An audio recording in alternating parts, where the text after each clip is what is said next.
നമസ്കാരം. Post card ഓൺലൈനിലേക്ക് സ്വാഗതം. Modi Manipur visit ചെയ്തിരിക്കുകയാണ്. മണിപ്പൂരിലുണ്ടായ സംഘർഷങ്ങളും കലാപവും അതിനെ തുടർന്ന് ഒരുപാട് പേർക്ക് ജീവൻ നഷ്ടമായതും ഇതെല്ലാം നമ്മൾ വാർത്തയിലൂടെ കണ്ടതാണ്. ആ ഒരു സംഭവങ്ങൾക്ക് ശേഷം ആദ്യമായിട്ടാണ് മോദി വിസിറ്റ് ചെയ്യുന്നത്. 2 വർഷങ്ങൾക്ക് ശേഷം ആദ്യമായിട്ട് ഈ ഒരു സന്ദർശനം ശരിക്കും ഒരു വേദനിക്കുന്നവരെ വീണ്ടും വീണ്ടും നോക്കി ചിരിക്കാൻ വേണ്ടി പോയ പോലെ അവർക്ക് വീണ്ടും ഒരു പ്രഹരം ഏൽപ്പിക്കുന്നത് പോലെയാണ് എനിക്ക് തോന്നുന്നത്.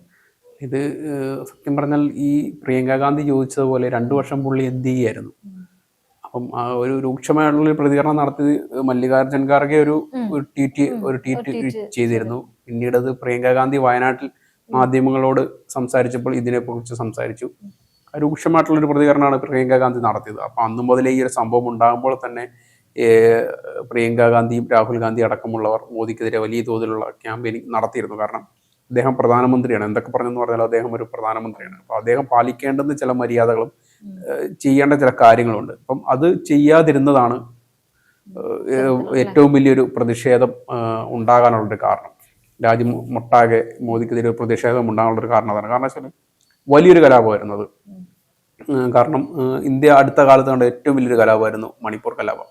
2 വിഭാഗങ്ങൾ തമ്മിലുള്ള അതെ, കഴിഞ്ഞ മെയ് 3 ഇത് ആരംഭിക്കുന്ന ഒരു പ്രകടനത്തോടുകൂടി ആരംഭിക്കുന്ന കലാപം വീണ്ടും വലിയ തോതിലേക്ക് വ്യാപിക്കുകയായിരുന്നു. ഒട്ടും പിടിച്ചു നിർത്താൻ പറ്റാത്ത രീതിയിൽ ഏതാണ്ട് 300ഓളം ആളുകളാണ് കൊല്ലപ്പെട്ടത്. അപ്പം ഓർത്ത് നോക്കുക, അത്ര വലിയൊരു സംഖ്യയാണെന്ന് ഓർക്കുക. അപ്പം നമ്മുടെ നാട്ടിൽ വയനാട്ടിലുണ്ടായ ഒരു ദുരന്തത്തിൽ പോലും മരിച്ച 400 ആൾക്കാരാണ്.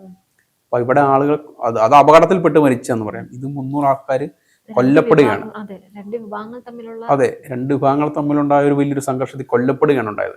ഏതാണ്ട് 60,000-ഓളം ആളുകൾക്ക് പലായനം ചെയ്യേണ്ടി വന്നു. അങ്ങനെ ഒരുപാട് വലിയ സംഭവങ്ങൾ ഉണ്ടായൊരു സംഭവമായിരുന്നു മണിപ്പൂർ കലാപം. പക്ഷെ എന്നിട്ട് പോലും എന്തുകൊണ്ടാണ് BJP അവിടെ അനങ്ങാതിരുന്നത് എന്നത് എല്ലാ കാലത്തും ഇന്ത്യ ചോദിച്ചുകൊണ്ടിരുന്നൊരു ചോദ്യമാണ്. കാരണം നമുക്ക് മോദിയുടെ മോദി ആദ്യം വിസിറ്റ് ചെയ്തതും ഈ തെരഞ്ഞെടുപ്പ് കാലത്താണ്. അതെ, രണ്ടാമത് വിസിറ്റ് ചെയ്തിരിക്കുകയാണ്. പുതിയ പ്രൊജക്ടുകളാണ് പുള്ളി പ്രഖ്യാപിക്കേണ്ട.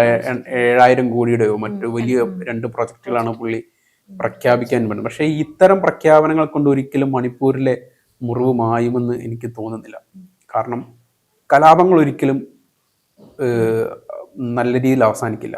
ഇപ്പം യുദ്ധങ്ങൾ, ഇപ്പോൾ ഒരു ഇംഗ്ലീഷ് കോട്ടുണ്ട്, കൊല്ലപ്പെട്ടവർ മാത്രമേ യുദ്ധത്തിന്റെ അവസാനം കണ്ടിട്ടുള്ളൂ എന്ന് പറയുന്നത് പോലെ ഒരു കോട്ടുണ്ട്. സമാനമായ രീതിയിലാണ് ഇവിടെ സംഭവിച്ചിരിക്കുന്നത്. കൊല്ലപ്പെട്ട കുറേ മനുഷ്യരുണ്ട്, അതിലേറെ ജീവനോടെ തന്നെ കൊല്ലപ്പെട്ട കുറേ മനുഷ്യരുണ്ട്, ജീവനോടെ തന്നെ കൊല്ലപ്പെട്ട് ഇരിക്കുന്ന മനുഷ്യരുണ്ട്, അതുപോലെ തന്നെ മുറിവേറ്റ മനുഷ്യരുണ്ട്, വീടുകൾ നഷ്ടപ്പെട്ട മനുഷ്യരുണ്ട്, സ്വത്ത് സമ്പാദനങ്ങൾ നഷ്ടപ്പെട്ട മനുഷ്യരുണ്ട്, എല്ലാം നഷ്ടപ്പെട്ട് ഓടിപ്പോയ കുറേ മനുഷ്യരുണ്ട്. അതെ അതെ അതെ, വേദനകൾ മാത്രമാണ് അവിടെ ബാക്കിയാവുന്നത്. ഈ വേദനകളെ എങ്ങനെയാണ് മോദി സർക്കാർ കവർ ചെയ്യാൻ നോക്കുന്നത്? ഇത്തരം പ്രഖ്യാപനങ്ങൾ കൊണ്ട് അതൊരിക്കലും നടക്കില്ല എന്നുള്ളതാണ്. കാരണം നമ്മുടെ നാട്ടിൽ ഇപ്പം മോദിയുടെ ഒരു ചരിത്രം എടുത്താൽ തന്നെ അറിയാം. ഒരു ഗുജറാത്ത് കലാപത്തിന്റെ സൂത്രധാരൻ എന്ന നിലയ്ക്കാണ് അദ്ദേഹം ലോകം മുഴുവൻ അറിയപ്പെടുന്നത്. അപ്പം ആ അന്നുണ്ടായ ഒരു കലാപം പിന്നീട് എങ്ങനെയാണ് ഇന്ത്യയെ ബാധിച്ചതെന്നുള്ളത് ഇന്ത്യയുടെ ചരിത്രം പരിശോധിച്ചാൽ നമുക്ക് മനസ്സിലാവും. ഇന്ത്യ 2ആയിട്ട് വെട്ടിമുറിച്ചൊരു കലാപമായിരുന്നു ഗുജറാത്ത് കലാപം എന്ന് പറയുന്നത്. സമാനമായ രീതിയിൽ തന്നെ ഉണ്ടായൊരു സംഭവമാണ് മണിപ്പൂർ കലാപം എന്ന് പറയുന്നത്. അപ്പം മനുഷ്യർ അത്രയേറെ വേദനിക്കുന്ന ഒരു മനുഷ്യരെ എങ്ങനെയാണ്, എത്ര ധാർഷ്ട്യത്തോടെയാണ് ഒരു പ്രധാനമന്ത്രി നോക്കിക്കണ്ടത് എന്നതിൻ്റെ ഒരു ഉദാഹരണമാണത്.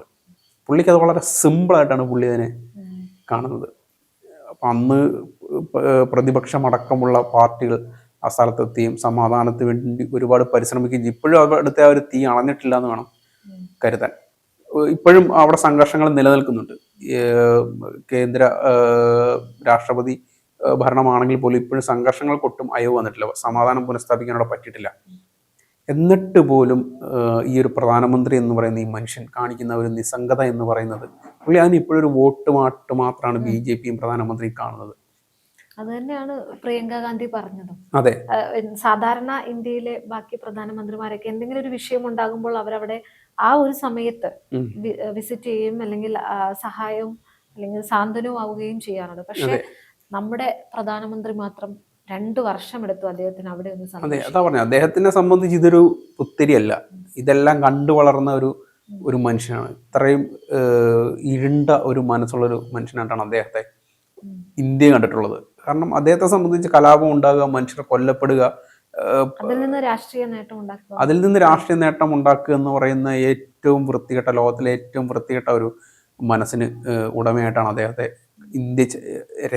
ഇന്ത്യയുടെ ചരിത്രത്തിൽ അദ്ദേഹത്തെ രേഖപ്പെടുത്താൻ പോകുന്നത്. കാരണം ഇത്രയും വലിയൊരു പ്രശ്നം ഉണ്ടാകുമ്പോൾ തീർച്ചയായിട്ടും സംസ്ഥാന ഭരണത്തിന് അത് നിർത്താൻ സാധിച്ചില്ലെങ്കിൽ തീർച്ചയായിട്ടും അത് കേന്ദ്ര സർക്കാരിന് അത് നിർത്താൻ സാധിക്കും. കാരണം പട്ടാളം എന്നൊരു സംവിധാനമുള്ളത് അവരുടെ കയ്യിലാണ്. അത് ഇറങ്ങേണ്ട ഇത്തരം സന്ദർഭങ്ങളിലാണ് അവരുടെ ആവശ്യം ഉള്ളത്. അതിനുവേണ്ടിയൊക്കെ തന്നെയാണ് പട്ടാളത്തെ എല്ലാ രാജ്യങ്ങളും സംരക്ഷിച്ചു പോരുന്നത്, അല്ലാതെ വെറുതെ അതിർത്തിയിൽ പോയി യുദ്ധം ചെയ്യാൻ വേണ്ടി മാത്രമല്ല. അപ്പം അതുകൊണ്ട് തന്നെ ഇപ്പൊ കഴിഞ്ഞിടയ്ക്ക് നമ്മുടെ നേപ്പാളിൽ ഉണ്ടായൊരു ജൻസി വിപ്ലവം നമ്മൾ ഓർക്കുന്നുണ്ട്. കഴിഞ്ഞ ദിവസങ്ങളിൽ നടന്ന സംഭവമാണ്. അത് ഏതാണ്ട് ഒതുങ്ങിയ ഒരു അവസ്ഥയിലോട്ടാണ് അത് തീരുന്നത്. 2 ദിവസം മാത്രം നീണ്ടു നിന്നൊരു വിപ്ലവമായിരുന്നു. അതിനുശേഷം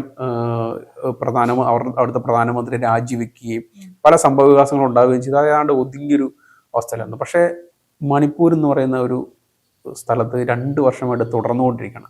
അപ്പം അതിൻ്റെ ഒരു പൂർണ്ണമായിട്ടൊരു ഉത്തരവാദിത്വം തീർച്ചയായിട്ടും BJP സർക്കാരിനും മോദിക്കും തന്നെയുണ്ട്. കാരണം അവരതിന് നിർത്താൻ അല്ലെങ്കിൽ അതിനെ സ്റ്റോപ്പ് ചെയ്യാൻ അവർ ഒരിക്കലും ശ്രമിച്ചിട്ടില്ല എന്ന് തന്നെയാണ് മനസ്സിലാക്കുന്നത്.